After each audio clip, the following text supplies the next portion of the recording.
This is KM Weiland, and you are listening to the Helping Writers Become Authors podcast. I hope you enjoyed this week's episode, A Writer's New Year Reflections, or the 6 gifts I gave myself in 2021. Another new year brings another new opportunity for reflection and recentering. As I talk about nearly every year, my preference for the new year is to focus less on resolutions for the year ahead and more on reflections of what I experienced and gained in the year past. For me, as I think for many people, 2021 was full of challenges.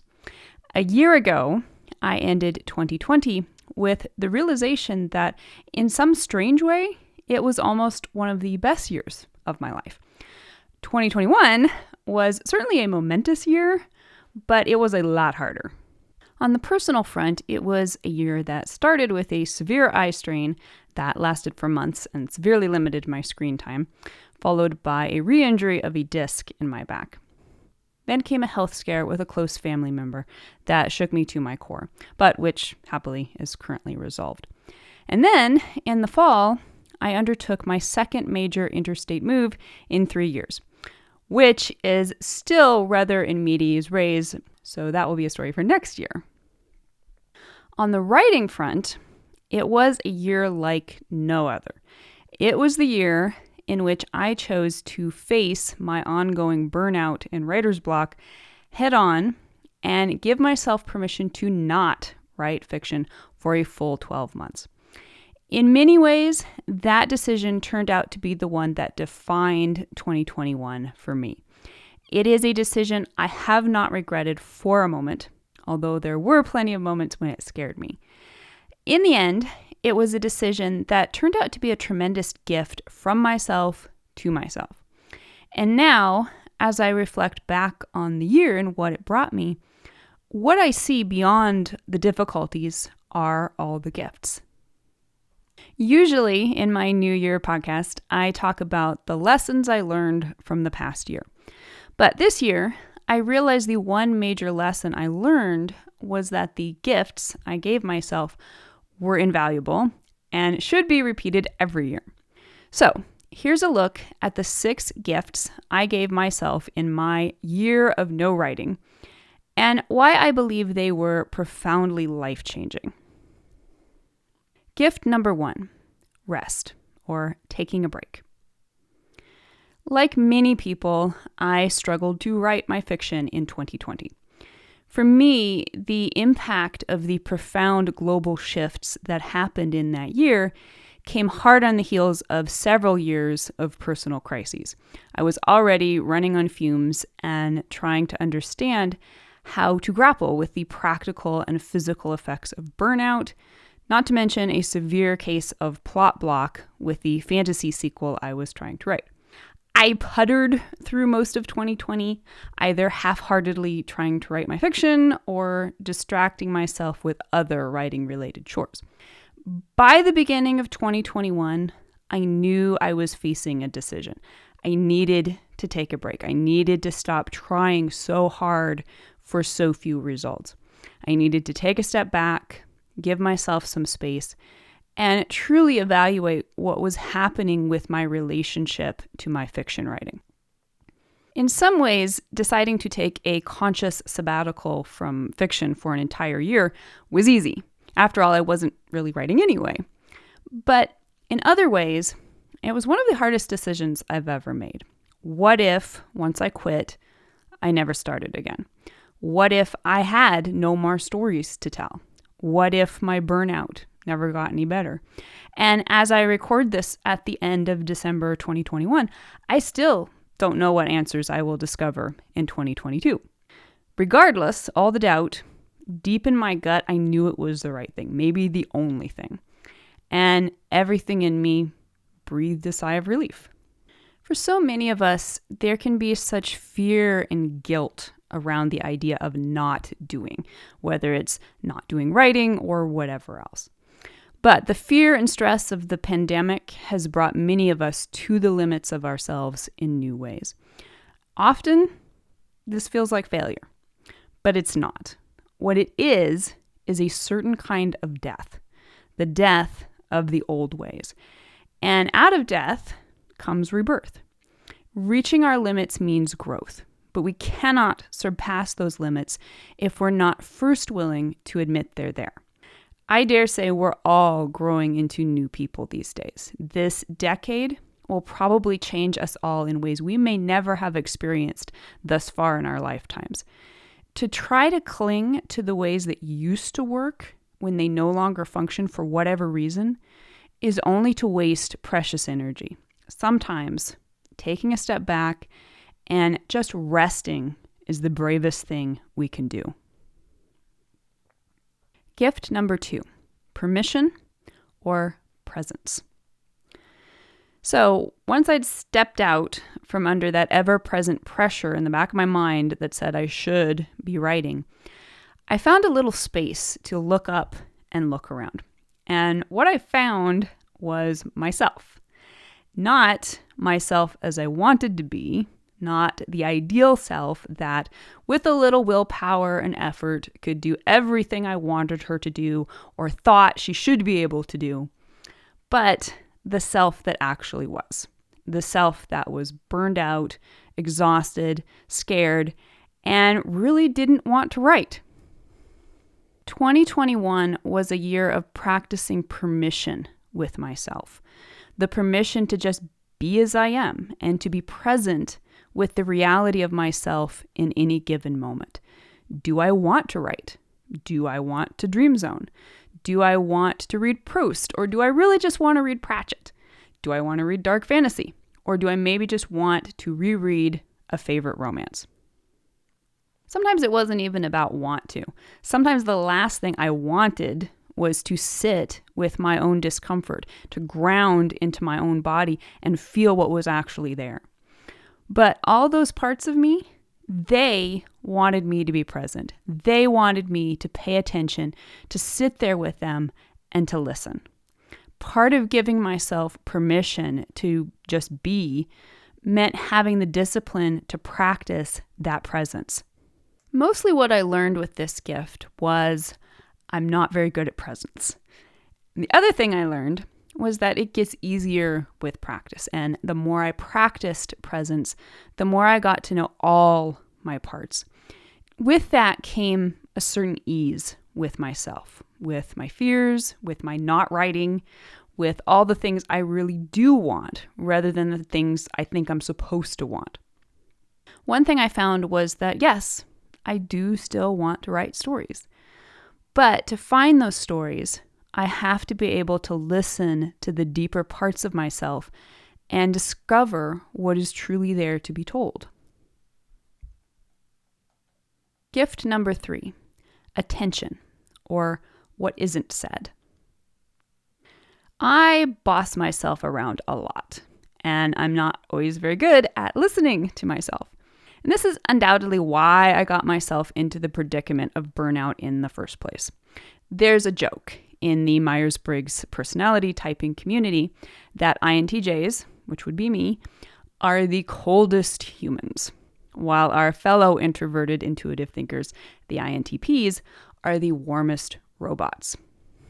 But I've always rather related more to the robot bit. Part of my work in recovering has been to stop assuming I can run my life like a computer programmer typing code. Basically, I need to shut up and just listen to my instincts, to my intuition, to the rhythms and cycles of life around me. Let me tell you, it is so much easier to be the author of the story than it is to be one of the characters.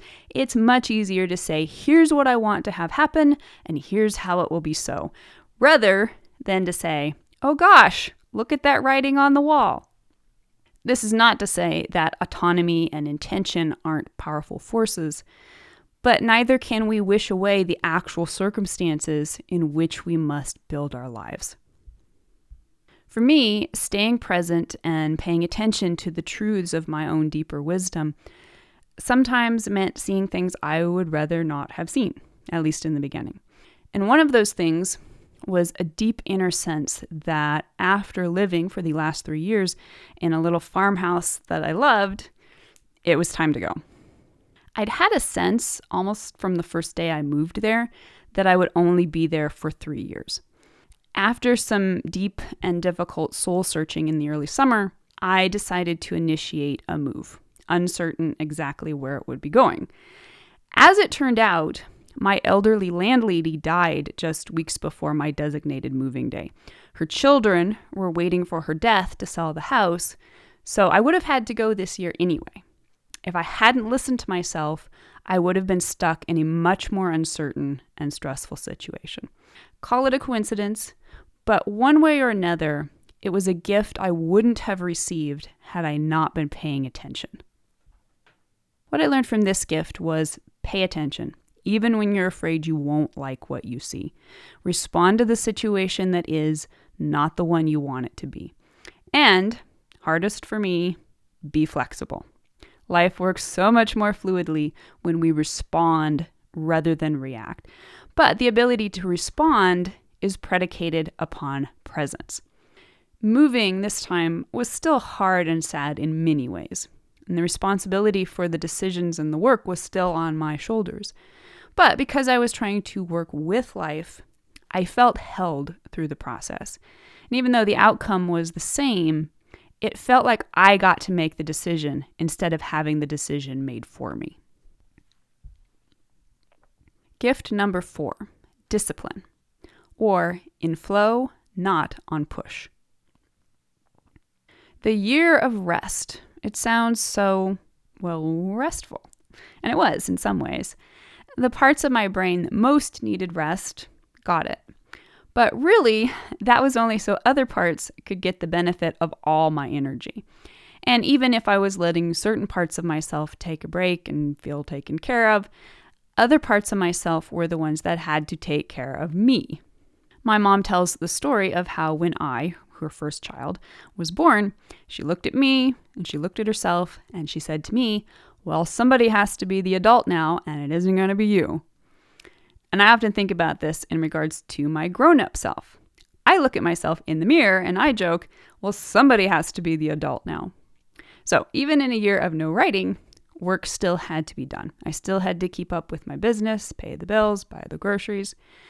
Indeed, in some ways, it was a very productive year. My biggest project was writing the blog series / future book about archetypal character arcs, which is something I'm as excited and passionate about as any of my fiction stories. So even though I'm taking a break from fiction, I wasn't taking a break from life. I was still showing up every day, doing what needed doing, because no matter how important presence and spontaneity may be, they still require a supporting framework of order from within which to operate. So what I learned from this one was that there's a sweet spot right at the juncture of discipline and presence, and it's the ability to be in flow. Routines are still my secret weapon in life, but I'm learning to use them in flow rather than on push. It's kind of like what I learned when writing my barnstorming novel, Storming, about being in an old-fashioned plane. You need the engine to get you into the air, but once you're up there, you can turn it off and just glide for a while. Crafting daily routines to allow for maximum productivity with minimum effort is something I'm always playing with, and the spontaneity of life demands that those routines evolve from time to time. Gift number 5, goodness, or want to, not have to. This was a year in which I sought to fill up on goodness. And that's not always easy to find when you're engaged in intense shadow work in the midst of a global crisis. But I knew part of my struggle with writing was that I let the well run dry. So I made it a point to, first, avoid everything I could that sucked energy and goodness out of my life. For one thing, I cut even further back on social media. Second, I focused on finding the juiciness in life wherever I could. If there was something that didn't bring me joy and I didn't have to do it, I didn't. If there was something I had to do, I tried to turn it into a ritual of sorts, trying to find a way to the heart of whatever blessing it was offering. This plan did not always bring me joy and ecstasy, of course, but one thing it did do was help me stay present. It helped me keep asking myself, what do I really want here? Surprisingly, the answer wasn't always whatever is easiest. Sometimes the answer was something really hard, like moving. But other times, it was just a matter of buying myself some good dark chocolate, or taking a walk under the full moon, or calling someone out of the blue just because I really wanted to talk to them. And slowly, I do feel the well refilling. It hasn't happened overnight, and I don't even feel like it's mostly back to full capacity. But there has been a subtle shift in the way I look out at the world. There has been a small rekindling of the wonder from which the stories used to burst into flame. And that gives me hope. And gift number 6, reclamation, or gifts from my past self. In the final month of 2021, I was able to receive some unexpected gifts from the me that used to be, the me that wrote stories. I have spent the last month or so revisiting my old novels, rereading them, and in the case of Wayfarer, listening to it being brought to life in the full cast audio dramatization from Sargent Family Productions. Sometimes I get a little cringy about revisiting old works, but this time it felt like revisiting old, dear friends. It felt like revisiting benevolent ghosts of myself. And it makes me want to write again. I still don't know what stories I have yet to tell. Maybe it will still be sequels to some of those I've already written. Maybe it will be new ones entirely. Maybe it will be new genres and experiments. Maybe it will be another year or even more before the well is completely refilled and I have found out who I am in this new and shifting paradigm of ours. But when I get present with myself and really pay attention, and ask myself where goodness is to be found in my life, my eyes keep drifting over to the row of books on my shelf. And so, I think what I have learned is what I have always believed, that the struggle is the glory, that all who wander are not lost, and that every story comes full circle. In this time in which we are all struggling and wandering at least a little bit, I hope that brings you a little of the encouragement and the confirmation that it does to me. God bless you, and Happy New Year. And now I hope you'll stop by the website and tell me your opinion. What gifts will you try to give yourself as a writer in 2022? If you'd like to be part of the Word Player community over on my site and join in the conversation on this subject, be sure to stop by the website at helpingwritersbecomeauthors.com. You can always find a transcript of the most recent podcast and add your voice to the discussion by visiting the first post on the site's homepage. And don't forget that if you're looking for an older post, you can always find those by putting the podcast title in the search field at the top of the right-hand column. If you enjoyed this podcast, you can subscribe on Apple Podcast, Spotify, and Amazon Music, or whatever your favorite podcast platform may be. And if you'd like to do something to support helping writers become authors, it always means a ton if you're able to leave just a quick rating or review on your site of choice.